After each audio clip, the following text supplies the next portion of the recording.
questions to ask the girls. What do you want out of this catalog? Gee, Mom, it's awfully heavy. And that's only from A to H. Oh, there's some darling dresses in there. Well, let me see the baseball equipment. I'm getting some books. The catalog seems to be a big event around here. Is it some special occasion? Oh, the only occasion is that the girls haven't had anything new in a while. I hope their questions haven't been interfering with your writing. Interfering? Why, I get more work done here in one day than I did in a week in New York. This hotel is a wonderful place for writing. I'm glad to hear that, because it's a terrible place for a hotel. And for 3 young girls? Have you ever seen 3 happier girls? No, nor 3 prettier or brighter girls. Thank you. It just seems they should have more opportunities than they'll ever get here. Oh, they couldn't be pried away from the Shady Rest.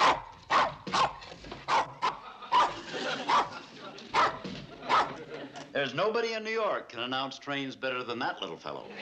Oh, and that whistle means Uncle Joe's back from the bank. Excuse me, please. Surely.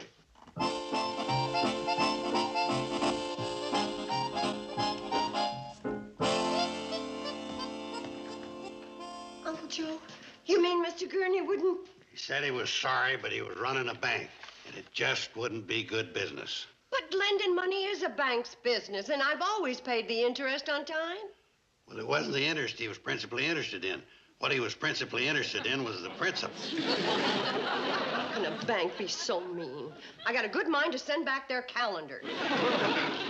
Girls, I don't know how to tell you this. You don't have to tell us. There's nobody around here to admire me in a pretty dress anyway. There's nobody to play baseball with. And who am I going to read poems to? Billy Joe, I'll admire your dress. And Betty Joe, you can play ball with me, and you can either pitch or catch. And Bobby Joe, you can read your love poems to me anytime you want. Thanks, Uncle Joe. But that isn't exactly what I had in mind.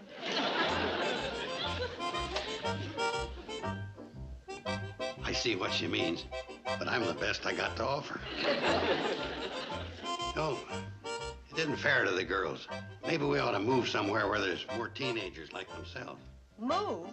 How can we afford to move when we can't even afford to stay? Well, don't worry, Kate. Once I put my brain to the grindstone... No wonder Mr. Gurney turned you down. You forgot to give him the rhubarb pie I baked for him. The nerve of him. You mean he ate my pie and then turned down the loan? No, Kate. First he turned down the loan, then he ate the pie. He's got more crust in the pie. Why should I blame him? The truth of the matter is that I've never made a go of this hotel, and sometimes I wish I could get rid of it. Is there any more of this? How can you think of eating at a time like this? When I'm frustrated, I eat. From the looks of you, your life has been one long frustration.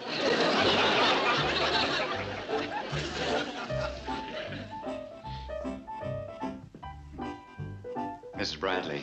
Oh, Mr. Deming, is there something I can do for you? Yes, there is. You can sell me the Shady Rest. I'm serious, Mrs. Bradley. I'd like to buy the Shady Rest. I've been thinking about it all week. I'd be making an investment in peace and quiet. Yes. Sometimes the peace and quiet around here is nerve-wracking. Besides, it hasn't been very profitable. It would be to me. The way I can work here, why, it would pay for itself in no time. You and the girls could move to the city where they belong. Girls would never be happy away from here. Mrs. Bradley, are you sure of that? Mothers know their daughters. I remember when I was their age, I would... Come to think of it, I'm not so sure. Sell the Shady Rest? I know it's sudden, but you think it over.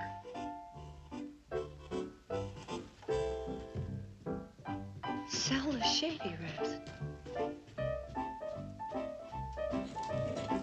A couple more turns and I'll have this drain unclogged. Uncle Joe, look what you've done. Found the problem, Kate. What we need is a new pipe. And a new sink, and a new stove, and a new refrigerator, and a new roof, and a... Uncle Joe, what would you say if I sold the Shady Rest? Sell the Shady Rest? You wouldn't like that, would you? I'd love it. Well, you sure don't look very happy about it. I was just thinking who'd buy a no-rundown place like this.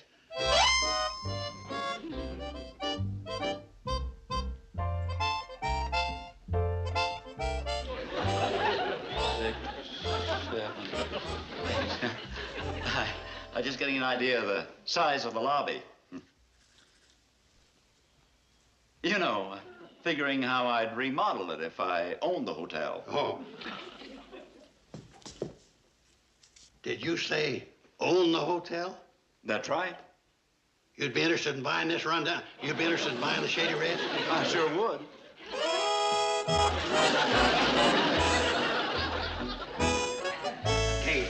Kate, put down your iron and get ready to pay me a commission. What? You remember a minute ago you were despairing about selling the Shady Rest? Just like that, I come up with a buyer. You did? Yeah, it's that novel writing fella, Carter Deming.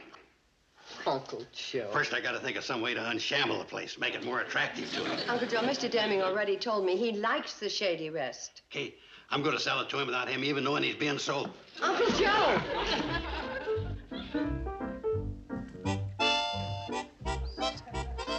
Mr. Deming, you had me fooled. I really thought you was one of them riders. I beg your pardon? Oh, come on now. I know why you want to buy this property. You're one of them archaeologists. Archaeologists? Sure. You know about the big oil field under this property. I think you mean geologists. What's geologists? They're interested in rocks. Oh, and you know about the diamond mine, too. No, Mr. Carson. I'm not interested in oil wells or diamond mines. Then you must have found out about the healthful atmosphere here. Doggone it, I let that slip out. Mr. Deming, I hope you'll forget I said that. I hope you'll forget we got the healthiest atmosphere in the world. Birds with chests out to here. Man could live to be 100 and feel like a pup all the time. How's that for 96 years old? Pardon me, Nijinsky. Would you pirouette out to the woodshed and bring back an armload of kindling?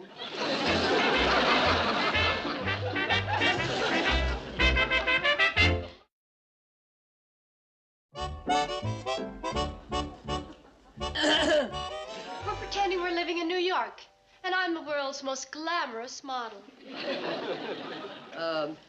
Is that the way you're going to do it? Oh, she's walking on men. And who are you? Oh, I'm the world's greatest girl baseball player. And this is my sister, the world's greatest writer. Please, I'm having an inspiration. Well, looks like I got into the wrong room. I was looking for the world's best towel putter-upper. Would you girls really like New York? New York? Are you kidding?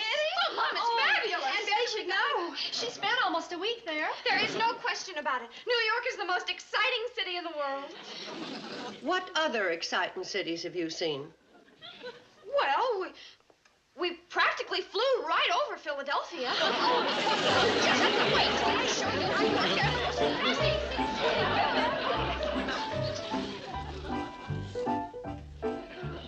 Have you made a decision, Mrs. Bradley?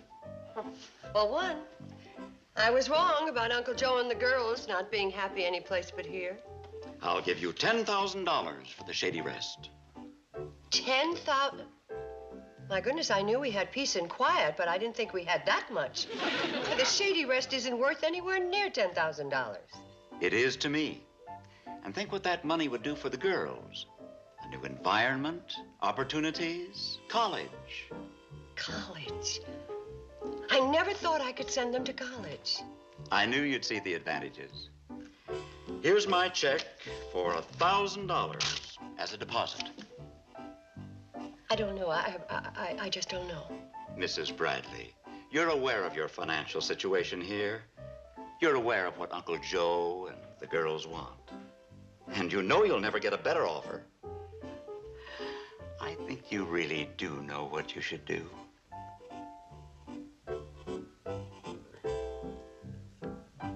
It's a deal, then. And no backing out now. No backing out. You shouldn't have embarrassed me in front of Mr. Deming. I was just telling him how healthful it is here. part of my sly selling tactics. Uncle Joe, I've sold the Shady Rest. Sure you will with me working on Deming. Sold it? To Mr. Deming. Didn't I tell you I'd do it? My sly tactics worked out even faster than I expected. Now all me and him's got to do is sit down and work out the financial details. The hotel is sold. $1,000? Haven't I told you to leave business to me? I could have got you $2,000. That's just the deposit. Mr. Deming paid $10,000 for the hotel. Huh? $10,000. Now, don't let on to the girls. I want to tell them myself. And after dinner will be a good time. Do you go to Madison Square Garden? Have you ever been to a fashion Do you show? think I'm pretty enough to be a New York model? I'll answer those questions later on. Right now, I've got to get back to work. That's right. Let Mr. Deming go. Good Good night, night, Mr. good Deming. night. Good night. Wait a minute, girls. I have an announcement to make. An announcement? Mm-hmm. We're all going to New York. Oh, really? For how long? Oh, not just for a visit. We're going to live there. We're going to live in New York City? That's right. But how? How is because I pulled a slick high financial deal and sold the Shady Rest to Mr. Deming without his knowing it. You sold the Shady Rest? We're not going to live here anymore? And we're going to live in New York? Isn't that wonderful? It's a joke, isn't it, Ma? You wouldn't sell the Shady Rest. But you said how wonderful New York was. It is, but we didn't mean to live there. But you said it would be wonderful to live in New York. Well, it would be if you belonged there. But we belong here. We don't want to live anyplace else. Now stop your crying. In a couple of days, you'll love New York. You won't even miss this old broken down, ramshackle bullshit. Uncle Joe, wait a minute.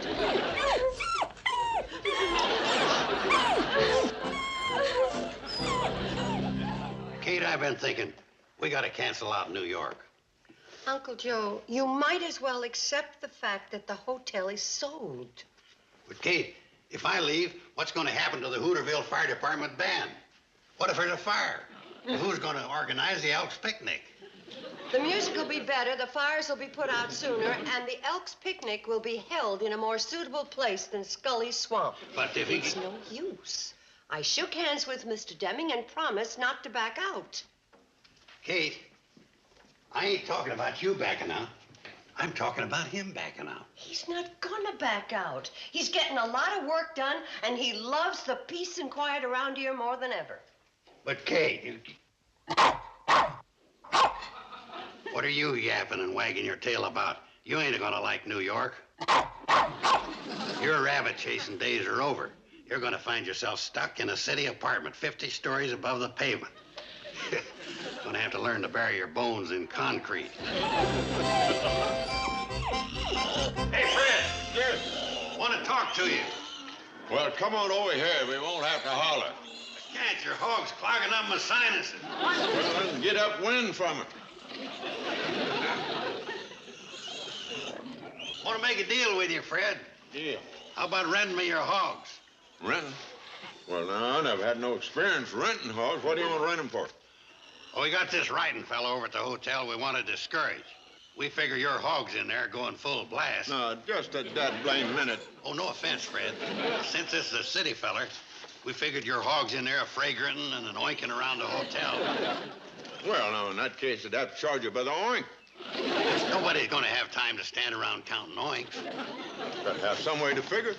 What difference does it make, Fred? Your hog's got to oink someplace, whether they're oinking here or oinking there. Well, what are you trying to get rid of this writing fellow for? Ain't he paid his bill? Oh, he wrangled Kate into a deal to sell the hotel. If we don't discourage him, Kate and the girls are going to have to move away. Oh, well, no. In that case, my hogs would be glad to oblige and no charge. We'll send this fella back where he come from. Hey, oh, to it, to it, to it.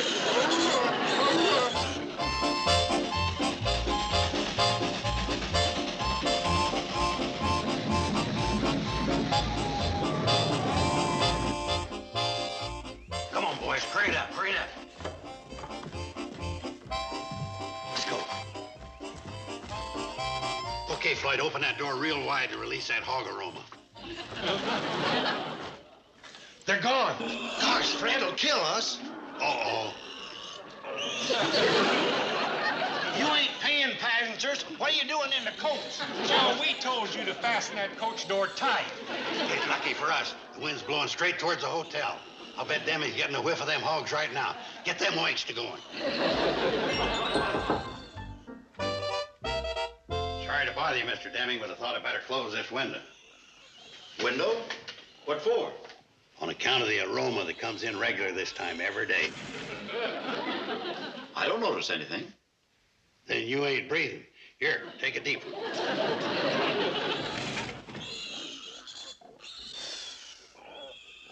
I gotta be honest with you. The way the cannonball's scheduled, they're gonna have to park a carload of them hogs here every day. Ah, the smell of the country. What a wonderful relief after breathing in those exhaust fumes in New York.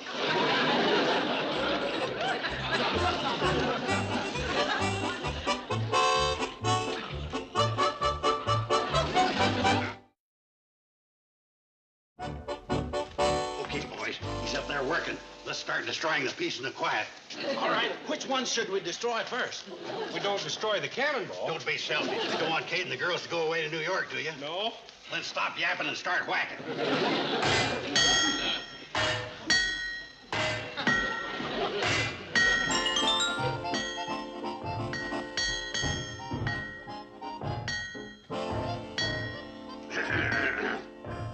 Just come in to tell you I'm sorry about the noise Floyd and Charlie are making out there. I say I'm sorry about the noise Charlie and Floyd are making out there. Oh, that's all right. Now, you know how it is with an old locomotive like a cannonball. Got to be worked on all the time. Mm-hmm. Guess so.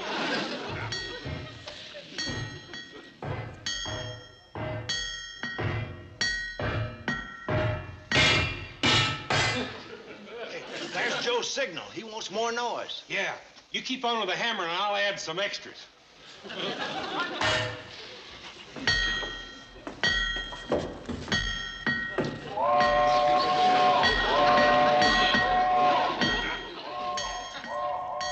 Floyd and Charlie will probably be at it all night. Mm-hmm. Guess so.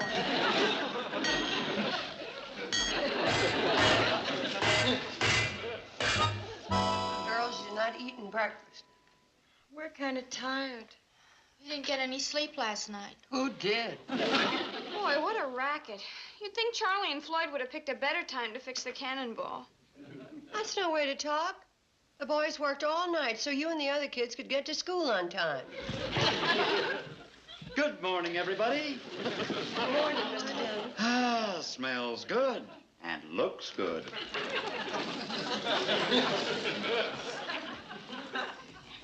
Morning, Uncle Joe. Morning. Morning. You look pretty good, considering. Considering what, Mr. Carson? Considering the sleep you didn't get on account of the boys working on the locomotive. Didn't bother me a bit. Slept like a baby. After living in a noisy place like New York, nothing keeps me awake.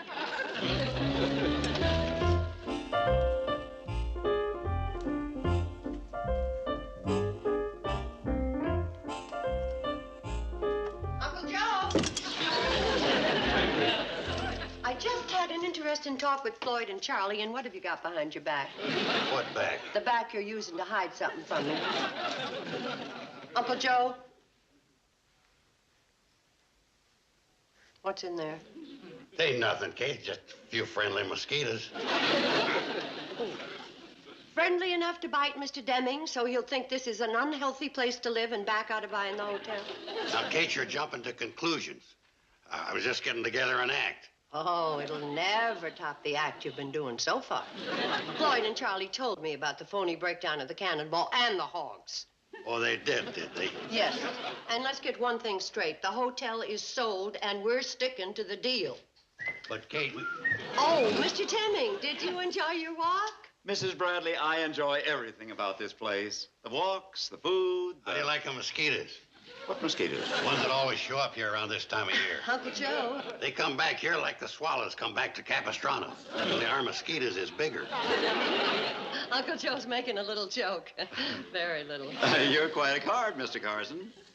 I'm going to miss you. And soon. He's gone into town to pick up the deed to the hotel, which reminds me. Girls. Yes, Mom?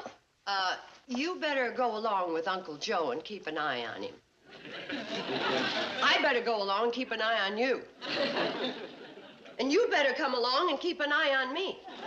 Oh, and Mr. Deming, you better... No, thanks. All I want to do is get at the next chapter of my novel.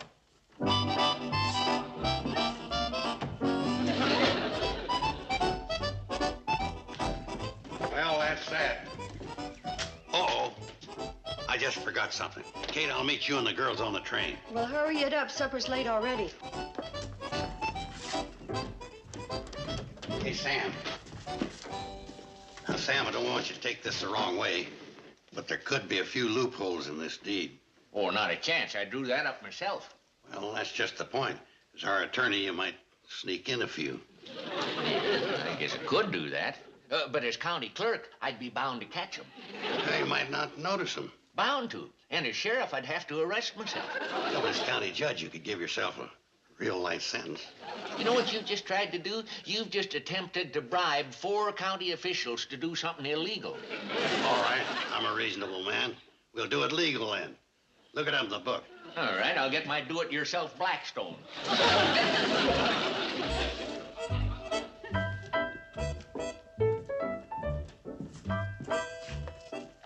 It'd be under S for shenanigans. Uh-huh. Yeah. That's what I thought. The legal situation regarding Kate and the sale of the Shady Rest is a simple matter of an ex post facto case of a conveyance contract or covenant without recourse to escrow by the vendor or the grantee. Yeah? Well, what does that mean in plain, simple, everyday English? In plain, simple, everyday English, I'm sure gonna miss you folks.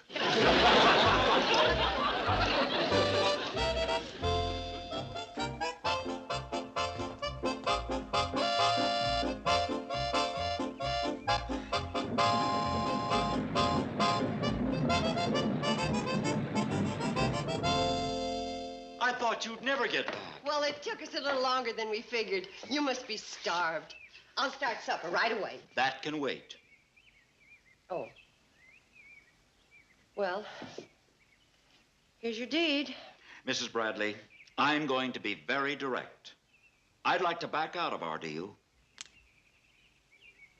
You mean you don't want to buy the Shady Rest? I'm sorry, I really wanted to. But I haven't written a dozen words since you left. I couldn't. The place has been like a big empty barn.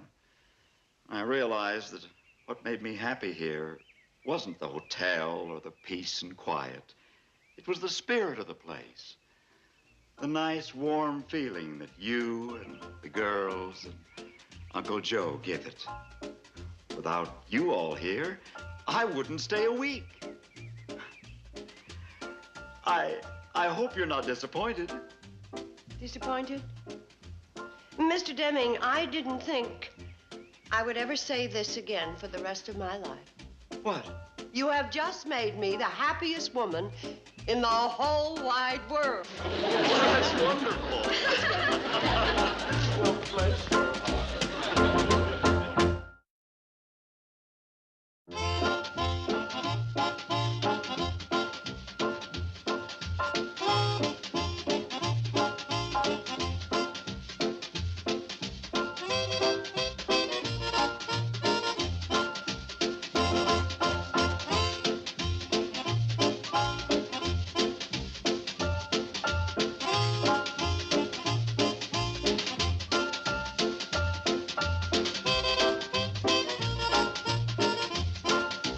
Petticoat, Junction. This has been a Filmways presentation.